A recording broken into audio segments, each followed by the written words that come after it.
Hi, this is Greg Kilstrom. Welcome to Season 3 of The Agile World, where we discuss customer and employee experience, organizational and workforce transformation, and how business can adapt and continually improve in an agile age.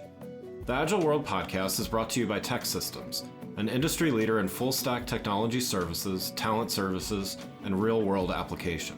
For more information, go to teksystems.com.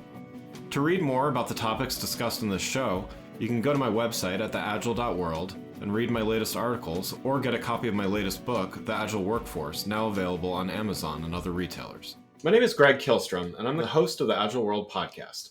Today we're going to talk about agility and entrepreneurship, the changing freelance economy, and more. To help me discuss these topics, I'd like to welcome Jeff Wald, co-founder of WorkMarket and an entrepreneur, author, and speaker. Jeff, welcome to the show. Thank you for having me, Greg. Psyched to have the conversation. Great. Well, yeah, let's start off by talking about an area that you and I share some experience in, the freelance economy. Can you talk a little bit about your... Heard about it? Oh, I've heard about it. Right. Spent a little time on that, right? Yeah.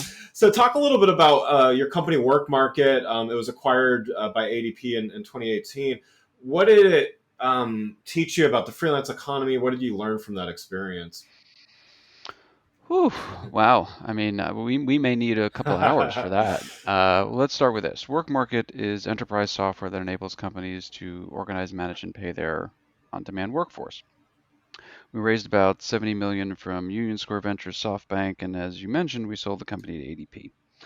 Here's what I learned. I learned that the compliance components of the freelance engagement model are incredibly important to companies. And it's not that we went into WorkMarket not understanding that, but I think we went in 2010 when I started the company with this idea of, we're going to connect buyers and sellers of labor. And that is really easy to say, and it's really difficult to do.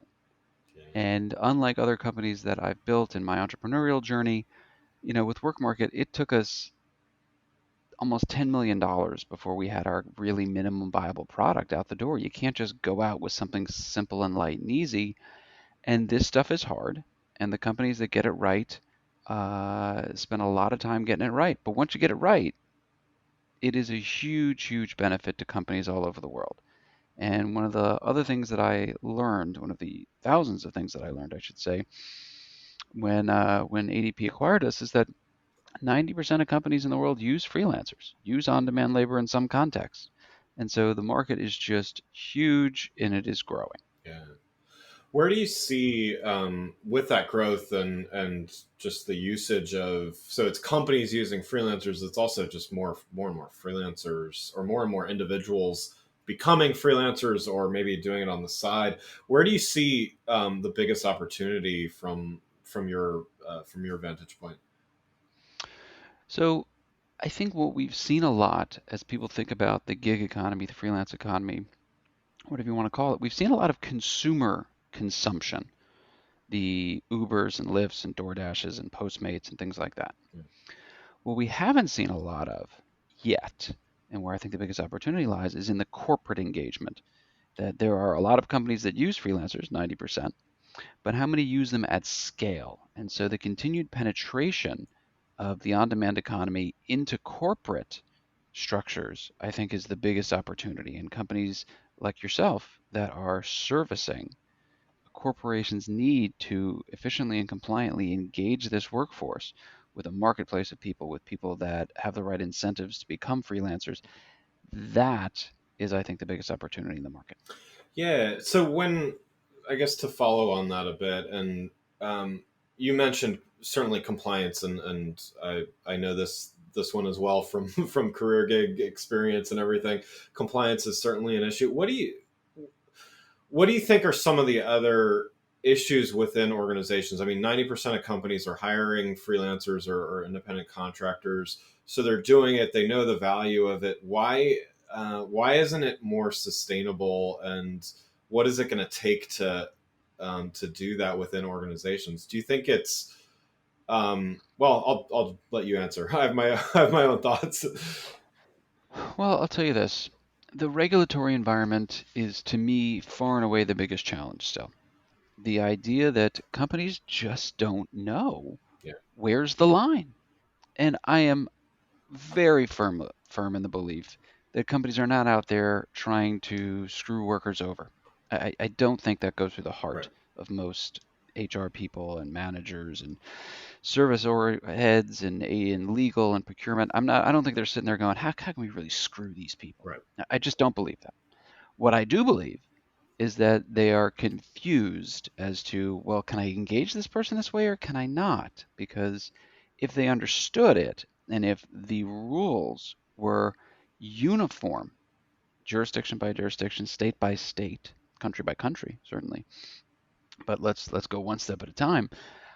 Just in the United States, if there was just a very clear set of rules of this person's a freelancer, this person's an employee, I think regardless of where that line came down, Greg, that you'd see a huge increase in corporations' usage of on-demand labor because they just had clarity.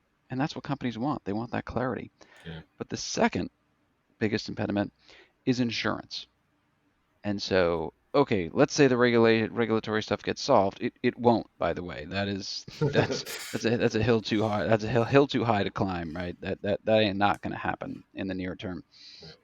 or even in the medium term. But insurance is another big gap.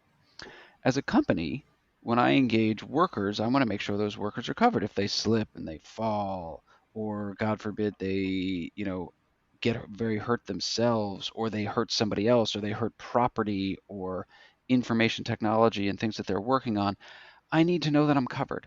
Right. And as a company, I can employ insurance for my employees. If my employee goes out and does something, my insurance will respond because my insurance covers my employees. My insurance generally doesn't cover my vendors. The vendor themselves is supposed to have that insurance, and that's fine if you're engaging ABC Corp to go do some stuff for you. ABC Corp can go get insurance. But when you're engaging Joe Smith or Sally Jones to go do it, it is very difficult for an individual to get the types of insurance that corporations need. Not only the levels of general liability and property and casualty, umbrella policies, cyber policies, but also the workers' comp Right. policies. Right.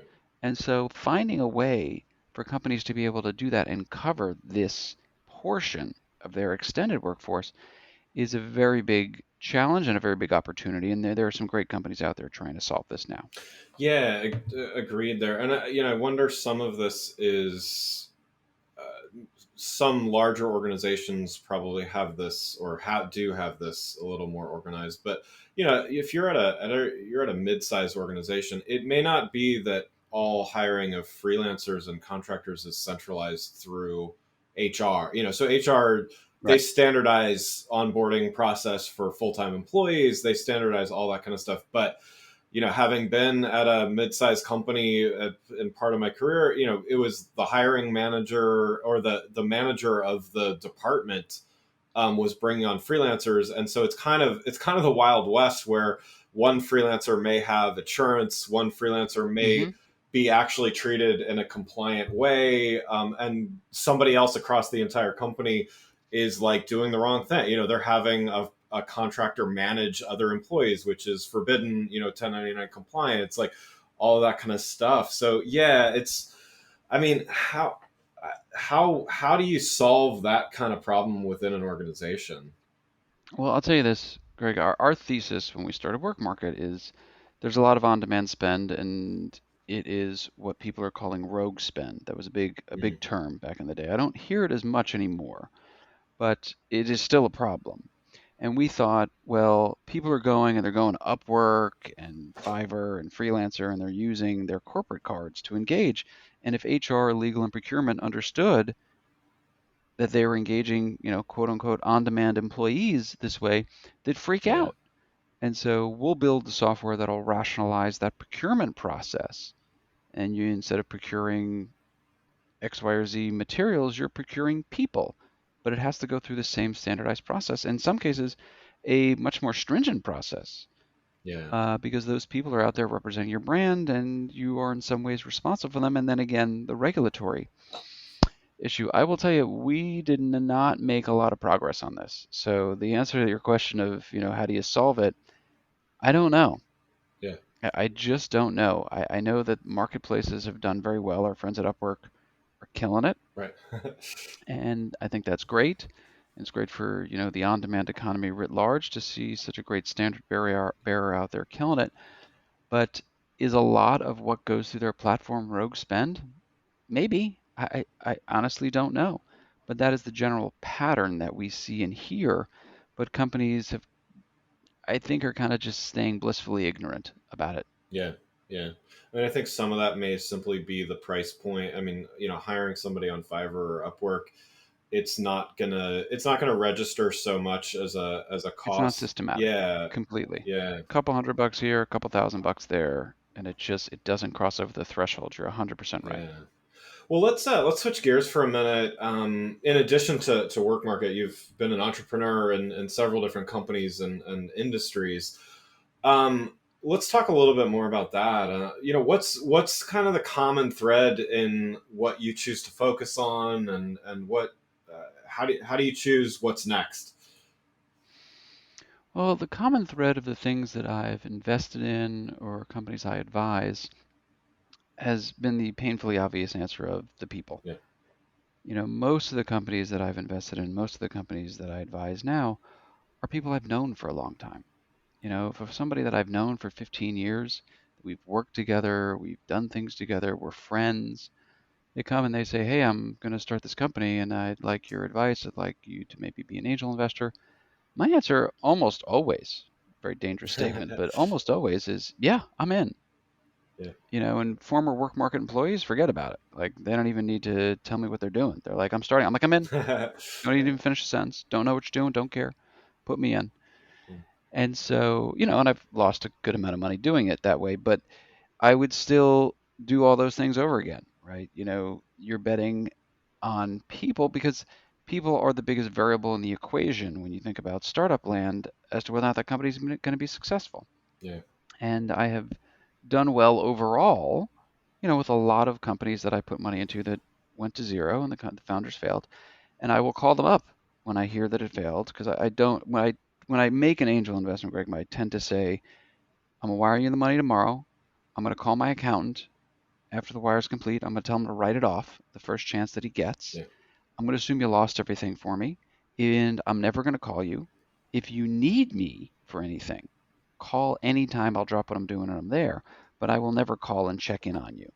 yeah, And so, every now and again I hear across the wire or hear from a friend, "Hey, did you hear ABC Corp, went out?" And I'll call up the founder and I'll say, "Hey, so what's next? I'm in."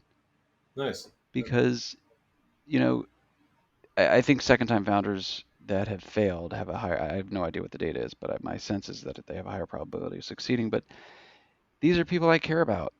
And you know what? They lost a little bit of money for me. That's okay. I have made more from other people and I will make more with them again if you stick by them. And having been that entrepreneur who's lost and have failed, the calls I got from people saying, "Don't worry about it. It's all good. I'm a big boy. You lost my money. Don't worry about it. Yeah. What's next?" Those were so important for me in my development as an entrepreneur that the least I could do is pay that forward. Wow, no, that's great. I mean, that's great. That you support your former team members and stuff like that too. That's great. As far as what about mistakes or regrets or anything like that? I mean, what would you say that you had to learn as an entrepreneur, and what did it teach you? Well, if we want to talk about the mistakes I've made as an entrepreneur, we're going to need a bigger boat. We're going to need a lot more time. Um, I can talk about process mistakes I made around not having a culture document, defining our culture as a company, and just assuming that everybody knew what it was. I could talk about mistakes we made in regards to going after the big shiny object and not sticking to the plan, Yeah, and the distractions that it caused and the suboptimalities of that. And I can certainly talk about bad team members and not pulling the trigger early enough to get bad team members out. yeah, But when I think about the biggest failure I've had, and I'll morph the word from mistake into failure, my first startup did fail miserably. I funded it myself, and I ended up paying back the investors as the company went down. And I still, I mean, like 12 years later, two successful exits later, I still think about that one. Yeah. And I still think about the mistakes I made and the things I could have done differently. And I don't know that I'll ever fully get over it, the fact that we lost so badly. And, you know, what I remember most from it now, aside from, even more than ruminating on the mistakes, are the hands that reached out Mm, when I was down. Because I was down, man. I was depressed. I didn't leave my apartment. yeah. I was super bummed out. And the hands that reached out to say, hey, we got you. Like, let's go. Pick yourself up, dust yourself off, and let's keep going. And that's the lesson, right? And it's the lesson in startup world because yeah, we'll have some big bumps and maybe the companies will go down and then it's you personal pick yourself up, dust yourself off. But in the startup journey, there'll be 100 times you get knocked down. A big customer left, a big prospect that you thought you had didn't go your way, a great team member decided that they had to go do something else with their career, a financing source that you thought was locked in ended up not coming through. Yeah. Like all of it happens. And we all kind of take that gut punch and it knocks us down sometimes. And either you pick yourself up or you look for those hands that are outstretched and they'll help you get up. But as hackneyed as that all may be, those are the big lessons and the big teachings. Yeah. Well, no, I mean, I love that you um, had not, obviously you had people helping you, but I love that you took the lesson from that, that you should help other people. I mean, I do.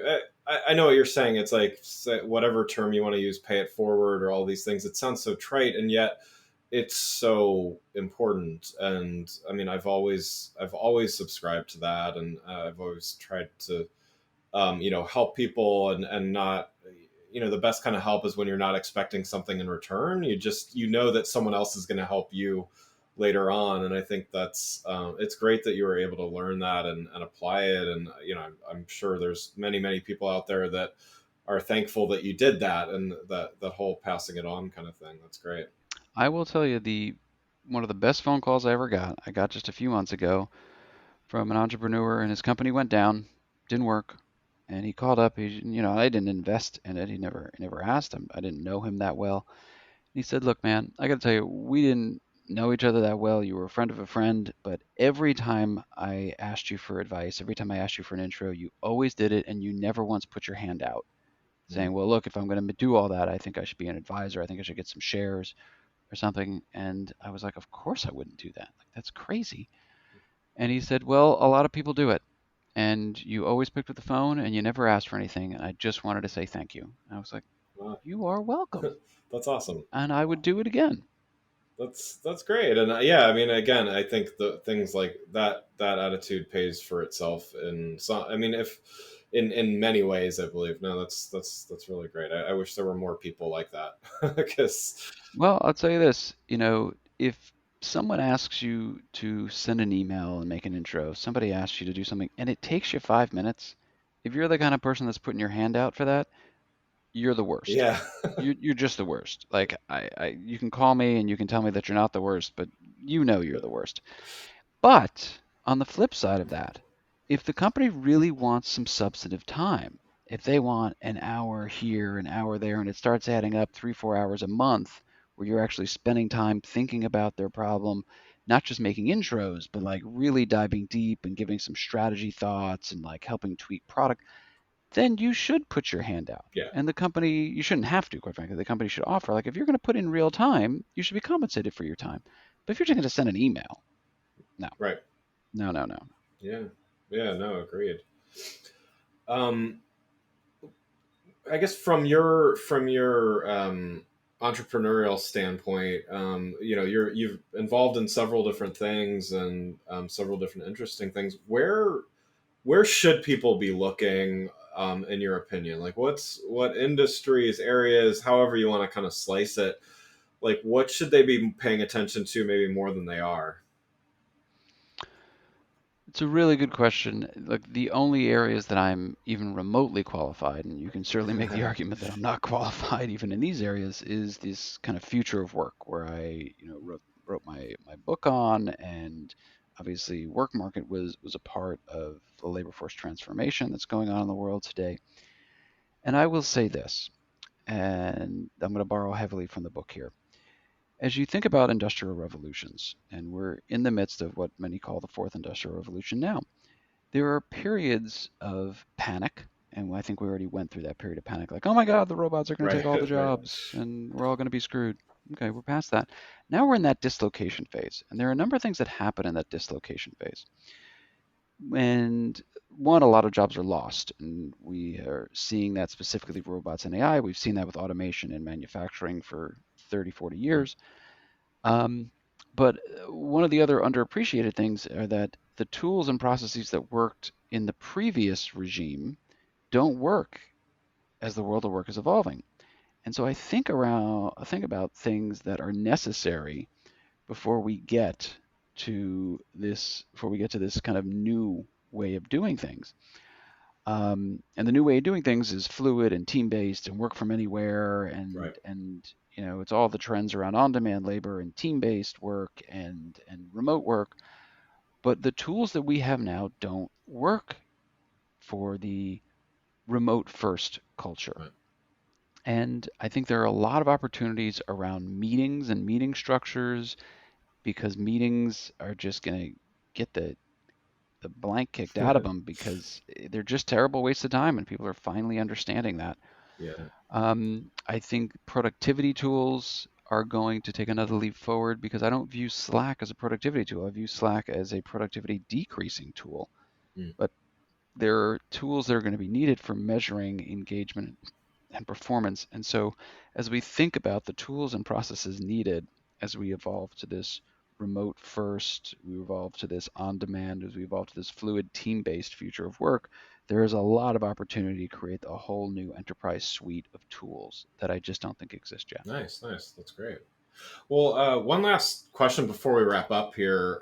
What advice would you have for someone that's wanting to start a company? I mean, I was one of those people that started a company in the midst of at the beginning of the pandemic, let's just say, but things are still we're still in fluctuation. But what would you give? What advice would you give them? And what should someone be prepared for if they're going to strike out on their own and leave maybe a comfy full-time job? Well, the advice I'd give them is go, go, go. There's never been a better time to do it. There are never better support systems with the different accelerators and incubators and all the information online. It's never been cheaper to go and start something, and not just a tech standpoint in terms of, yeah, open source software and AWS and all this other stuff that massively reduces the cost. I mean, I could probably rebuild WorkMarket now for $2 million as opposed to the 10 that we built it before. Yeah, yeah. And so I think there's never been a better time to be an entrepreneur.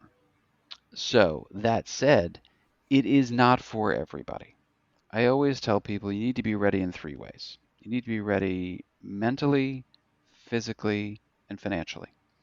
Financially is easy enough to understand, right? Like, you're not going to get a salary for a while. Right, Like, right.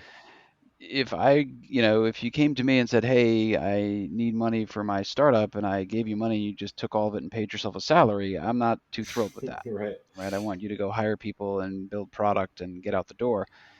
And so you might be able to pay yourself something, but you're certainly not going to get paid what you work. Um, the physically, this is 18 hours a day, 7 days a week. I mean, I started my career as an investment banker. That ain't got nothing on startup land. Yeah, yeah. I mean, the amount of physical stress that you go through. Look, I'm not saying if you don't have any money, don't do it. I'm not saying if you're not physically fit, don't do it. I'm just saying you're lowering your probabilities of success. And it's a tough road, and just be aware of it. And I think most people get those 2 points. Where I think a lot of people don't appreciate the challenges is in that third ready, which is mental. And it's the ups and downs. Because there are some days where you are riding so freaking high. What we are building is amazing. We're going to change the world. We're all going to make $1 billion. It's going to be insane. It's awesome. Yeah. And then, like, the next day, you're like, oh my God, this isn't going to work. We just wasted all of our time. This company's going to go to zero. I wasted, what am I going to do with my life now? I screwed it all up. And then you go up and down and up and down. And that roller coaster ride, it's tough. Yeah. it is really, really tough, and it's just not for everybody. So again, I'm not saying don't do it. I'm just saying be aware that these are the kinds of things that you got to go through. And if you're ready for them, never a better time than now. Yeah, no, that's great. And I think on that the mental note, I mean, I think it's what I've seen. And I've been in a few startups over my career. The time scale as well. So it's sort of pacing. It's pacing yourself to understand that you're going up and down, but that I would say even recently in some experiences, it's like 2 weeks feels like 2 years sometimes because of that up and down, and I wouldn't do it any other way because I'm for better or worse, it's kind of it's what I like doing, but it is exhausting, and it is you need that kind of, I mean, this podcast is called The Agile World for a reason. Like I'm not a super strict like Scrum Master certified whatever, but I think in a very methodical way as far as, okay, well, it's only actually been 2 weeks. It feels like 2 decades sometimes, but let's give this 5 days at the very least and just see where we end up, because yesterday was completely up, today is completely down. Let's give it a few more days to see. And I do think people get used to it, and the successful people, I think, either enjoy it or just get used to it enough and sort of plan for, well, you know what, it's like that today, but in 2 days, let's do a reality check, right? And it's true for us in any parts of our mental journey. If Right. you're down, no matter what it is, let's not overreact to it. There are people here to help. And B, let's see how the world looks tomorrow. And especially right now with this pandemic, the tomorrows are certainly getting brighter. Yeah. And there is certainly a light at the end of the tunnel and some hope. So I'm super excited for all that and to getting back to quote unquote normal. Yeah, absolutely. Well, Jeff, thanks so much for joining. For those listening, what's the best way for them to keep up with you? Well, first and foremost, we have this book, The End of Jobs, which we were fortunate enough to hit #1 in all of Amazon's HR categories. Nice. And so they still have a few thousand copies of the book available for sale. I assume. I actually have no idea what happens with the publishers at this point, but LinkedIn is always going to be best. It's really the only social network I spend a lot of time on, but I am on Twitter as well. Twitter's the only place that I couldn't get Jeff Wald, so I'm at Jeffrey Wald there. But everywhere else, it's just Jeff. Great. Well, again, I'd like to thank Jeff Wald for joining the show. Thanks for listening to The Agile World with Greg Kilstrom. See you next week. Thanks again for listening to the Agile World podcast, brought to you by Tech Systems. I'm your host, Greg Kilstrom. If you enjoyed the show, please take a minute to subscribe on your podcast channel of choice and leave us a rating so that others can find the show more easily. You can learn more and get a copy of my latest book, The Agile Workforce, from my website at theagile.world.